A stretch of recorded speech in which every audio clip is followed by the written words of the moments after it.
This channel does not promote any violent, harmful, or illegal activities. All content provided by this channel is meant for an educational purpose only. Murshidabad সেই ছবি দিয়ে শুরু করি, কারণ দুষ্কৃতী দৌড়াতে প্রাণ চলে গেলেও বাবা এবং ছেলের হিংসার ক্ষত কেমন হতে পারে দাঁড়িয়ে দাঁড়িয়ে দেখলো নিহতের ছোট ছোট ছেলেমেয়েরা। প্রিয়জন হারানোর কষ্ট, সঙ্গে কোপানো দেহ দেখার ভয়াবহ অভিজ্ঞতা। এখনো ভয়ে কাঁপছে শামশেরগঞ্জের জাফরাবাদ। একদিন পরেও গোটা গ্রাম থমথমে। UEM Jaipur is a perfect target for prospective students aspiring for good jobs, good education with future-ready skills. শামশেরগঞ্জের রানীপুরের Jafarabad. অগ্নিগর্ভ মুর্শিদাবাদের এই গ্রামেই প্রাণ গেছে বাবা ছেলের। বাড়ি থেকে টেনে নিয়ে গিয়ে কুপিয়ে খুন করেছে কয়েকশো দুষ্কৃতী।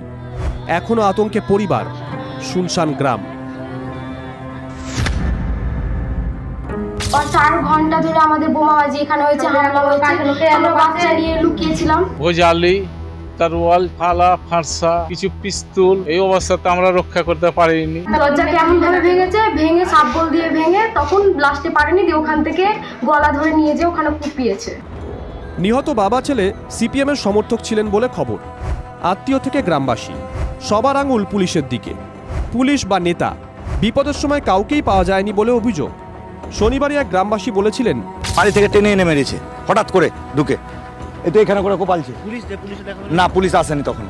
রবিবারও একই অনুযোগ, পুলিশ আসেনি। 4 ঘন্টা ধরে এই ওদের নাম্বার আছে, পুলিশকে ফোন করছি, এই আসছি, কেউ সুযোগ, যত নেতা মন্ত্রীকে সবাইকে কল করেছি, কেউ সাড়া দিচ্ছেন। মৃত্যুর পর 4 ঘন্টা পর আসছে। গ্রাম জুড়ে ক্ষতচিহ্ন, বাড়ি ভাঙচুর হয়েছে, বিক্ষোভের আগুনে বাড়ি পুড়েছে গাড়িও। একদিন পরেও থমথমে গ্রাম। অনেক বাড়ি ফাঁকা, দরজায় তালা ঝুলছে। যারা ভয়ে পালিয়েছেন গ্রামে ফেরার সাহস পাচ্ছেন না। একমাত্র ভরসা বিএসএফ। আধাসোনাকে টহল দিতে দেখলেই রাস্তায় বেরোতে দেখা যাচ্ছে গ্রামবাসীদের। প্রশাসন কি পারবে আস্থা ফেরাতে? কৌশিক ঘোষের রিপোর্ট, TV9 বাংলা। হিংসার আগুন, সেই আগুনে পুড়ছে মুর্শিদাবাদে। ঘটেছে একাধিক প্রাণহানির ঘটনা। নিহতদের প্রতি শ্রদ্ধা জানিয়ে শহীদ দিবস পালনের ঘোষণা করলেন শুভেন্দু অধিকারী। এদিকে আফস্পাচে কেন্দ্রীয় স্বরাষ্ট্রমন্ত্রীকে চিঠি দিয়েছেন বিজেপি সাংসদ জ্যোতির্ময় সিং মাহাতো। আর এই নিয়ে পাল্টা জবাব দিয়েছে তৃণমূল কংগ্রেসও।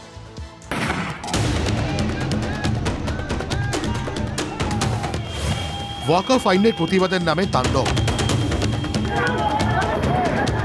মুর্শিদাবাদের সুতি, ধুলিয়ানে আগুন, ভাঙচুর, বোমাবাজি, মৃত্যু। হিংসায় নিহতদের প্রতি শ্রদ্ধা জানাতে এবার শহীদ দিবসের ডাক দিল বিজেপি।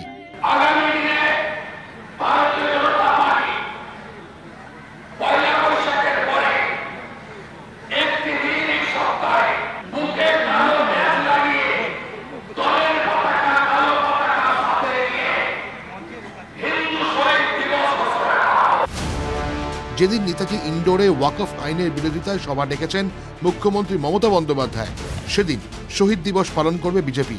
অতীতের খারাপ ঘটনাকে নতুন করে বীজ ঢালার কাছে ব্যবহার করা হয়, তাহলে সেই দিবস পালনের সার্থকতা থাকে না।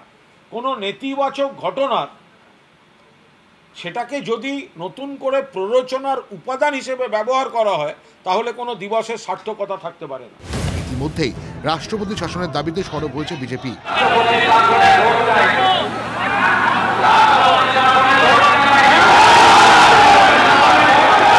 এক সময় কাশ্মীরে জ্বলতো, আমরা জানি মোদিজি বালতি বালতি জল দিয়ে নিভিয়ে দিয়েছেন, কারো হিম্মত নেই।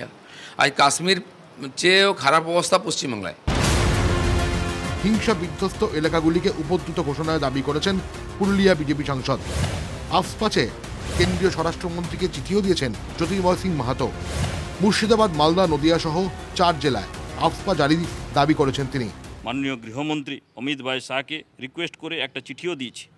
সেই চিঠিতে আমি আর্মড ফোর্স স্পেশাল পাওয়ার অ্যাক্ট 1958 যে তার আধারে 4টা জেলাকে উপদ্রব জেলা হিসেবে ঘোষিত করা এবং সেখানে স্পেশাল ফোর্স নিয়োগ করার আমি অনুরোধ করেছি। তাদের এই দাবি, তাদের এই চিঠি, এই রাজনীতিটা করার জন্যই তো চক্রান্ত করে মুর্শিদাবাদটা করা হচ্ছে। এই পরিস্থিতিতে মুর্শিদাবাদ জেলায় আরও একাধিক জায়গায় 15 এপ্রিল পর্যন্ত ইন্টারনেট পরিষেবা বন্ধ রাখা হয়েছে। প্রদীপ্তকান্তি ঘোষ, সুজয় পাল ও সুপ্রিয় গুহ রিপোর্ট, TV9 বাংলা। ভয়ে ঘর ছাড়া, আটকে ওঠার মতন দৃশ্য। গঙ্গার এক পারে মুর্শিদাবাদের শামশেরগঞ্জ আর অন্য পারে মালদার বৈষ্ণবনগর। কয়েকদিন ধরেই অগ্নিগর্ভ পরিস্থিতি শামশেরগঞ্জের। প্রাণ বাঁচাতে বাক্সপ্যাঁটরা নিয়ে পালাচ্ছেন শামশেরগঞ্জের বাসিন্দারা।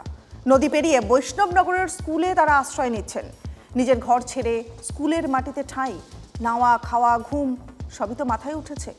ভোটারদের পাশে কেন নেতারা নেই? কি করছে পুলিশ প্রশাসন?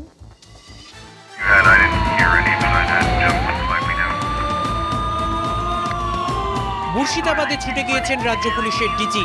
কঠিন পরিস্থিতি সামলানোর অভিজ্ঞতা রয়েছে এমন সব পুলিশ কর্তা উপদ্রুত এলাকায়। কেন্দ্রীয় বাহিনী ও পুলিশের যৌথ টহল চলছে। কিন্তু নিরীহ নিরস্ত্র শান্তিকামী মানুষের মন থেকে আতঙ্ক যাচ্ছে না। ভিটে মাটি ছেড়ে তারা চলে যাচ্ছেন অপেক্ষাকৃত নিরাপদ এলাকায়। মুর্শিদাবাদ থেকে গঙ্গা পেরিয়ে শতাধিক পরিবার পৌঁছেছে মালদায়। পার্লালপুর গ্রামে স্থানীয় হাই স্কুলে আশ্রয় নিয়েছেন তারা। ভালো ভালো জিনিসকে সোনা দানা নিয়ে নিচ্ছে, পয়সা নিয়ে নিচ্ছে, তারপর আগুন ধরিয়ে দিচ্ছে। বাড়ি ঘর সব পুড়িয়ে দিচ্ছে, আগুন লেগে দিচ্ছে। একটু ই করছে আর শক্তিশালী দেখা দিচ্ছে, ওরা মারধর করে কাটে ফেল দিচ্ছে। পুলিশ প্রশাসন আসছে, মাঝে মধ্যে পালিয়ে কিছু নাই, বাড়ি ঘর থাকার মতন জায়গাও নেই, এমন অবস্থা করেছে আমার। পুলিশ আছে ওখানে, কিছু করতে পারছে না। ওদেরও মানছে না, ওদেরও মানছে। প্রাণে মেরে ফেলতে পানীয় জলে বিষ মিশিয়ে দেওয়া হয়েছে অভিযোগ করলেন এক বৃদ্ধা। ট্যাঙ্কের জলে বিষ আজকে দিয়েছে, বাড়ি ঘর জ্বালিয়ে দিচ্ছে। আপনারা দেখেছেন, মানুষকে কেটে দিচ্ছে, আগুন দিয়ে পুড়িয়ে দিচ্ছে। তা আমরা তো বাংলাদেশ নিয়ে, আমরা ভারতের মধ্যে আছি। আর ভারতের মধ্যে থেকে যদি এই অবস্থা হয়, তাহলে পরে আমরা কোথায় যাব? পার্লালপুর হাই স্কুলে প্রায় 500 ঘর ছাড়া রয়েছেন। তাদের সংখ্যা ক্রমশ বাড়ছে। মালদা সদরের এসডিও পঙ্কজ তামাং ঘর ছাড়াদের খোঁজ খবর নিয়েছেন। বলতে গেলে খাওয়া দাওয়া, জল, টয়লেটের ব্যবস্থা কালকে থেকেই আছে এবং আজকে আমরা ভিডিও এবং জেলা থেকে বেশ কিছু কাপড় টাপড়, ধুতি, শাড়ি, ড্রাই ফ্রুটস যা যে লাগে সেটা আমরা দিচ্ছি। এখন ফার্দার আরও আমাদের যা রিকোয়ারমেন্টস আছে সব কিছু দিচ্ছি এবং বিওমএস টিম পুরো আমরা এখানে বিওমএস টিম আছে, পিএইচির পুরো জল আমরা সাপ্লাই আছে, মানে সব দিক থেকে আমরা কিন্তু আছি, প্রস্তুত আছি। ঘর ছাড়া আশ্রয় প্রার্থীর সংখ্যা আরও বাড়তে পারে আশঙ্কা করছে প্রশাসন।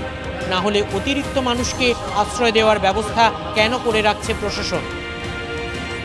তার জন্য আমরা প্রস্তুত আছি। আমরা অলরেডি 3টে স্কুলস আমরা ইয়ারমার্ক করে রেখেছি।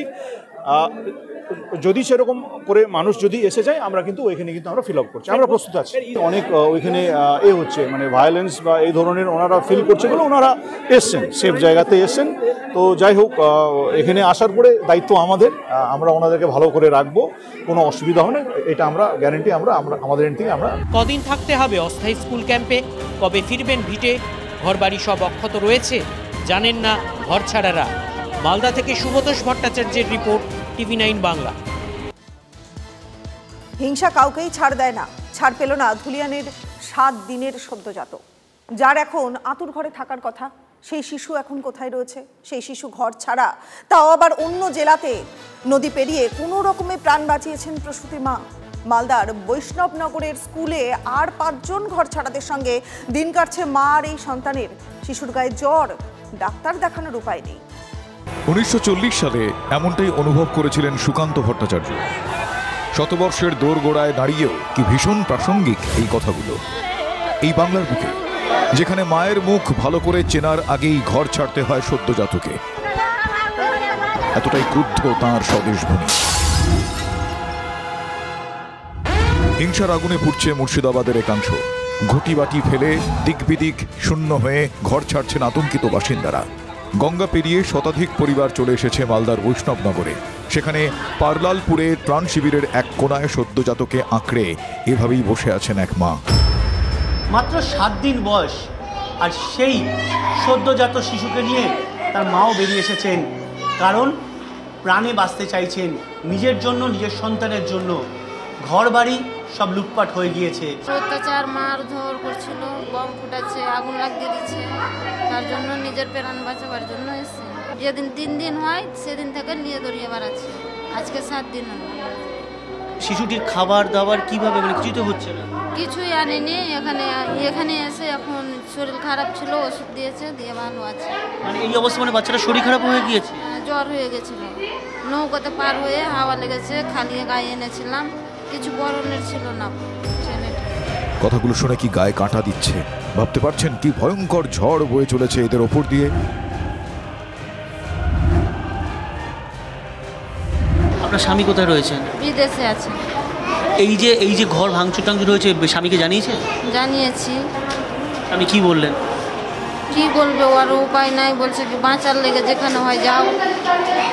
বাড়ি থেকে সব জিনিস আনতে পেরেছেন? না, কিছুই আনতে পারি না, নিজের জানটাই আনতে পেরেছি, সব পুড়িয়ে দিয়েছে। সব জ্বালিয়ে দিয়েছে? জ্বালিয়ে দিয়েছে, দিয়ে ওই বলছে সব কিছু দে, যা থাকছে সোনা দানা নিয়ে নিচ্ছে, আর গ্যাস চালু করে পুড়িয়ে দিয়েছে সব হারিয়ে আজ নিজ ভূমেই গৃহহীন এই পরিবার। বিরোধীরা তো সে কথাই বলছেন।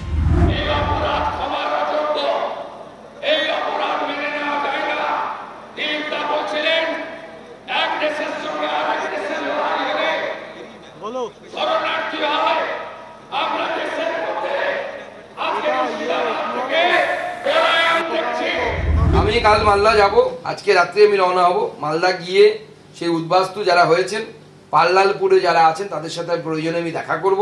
আর কালকে গোটা দিন আমি মালদায় বসে, যেহেতু মুর্শিদাবাদ উপদ্রুত অঞ্চল, আমি সেখানে যাব না, শান্ত হওয়ার পর অবশ্যই যাব। নেতারা এখন যাতায়াত করবেন, কয়েকদিন কেন্দ্রীয় বাহিনীও থাকবে, তারপর পুলিশ কি থাকবে? কি মনে হয় পুলিশ এসে আপনাদের ব্যবস্থা নেবে? পুলিশের চাও নিরাপত্তা দেবে? ওই দিতে পারতো তো আসতাম এখানে। পুলিশের তো দেখা পাওয়া যায় না, দেখা পাওয়া যায়নি। কিছু পুলিশ এসছে, বলছে আমাদেরকে অস্ত্র নিতে, আমরা কি পারবো? মাথায় সন্তানের জন্য চিন্তা, আর বুকে জমছে ক্রোধের আগুন। এ তো একরকম পরাধীনতাই।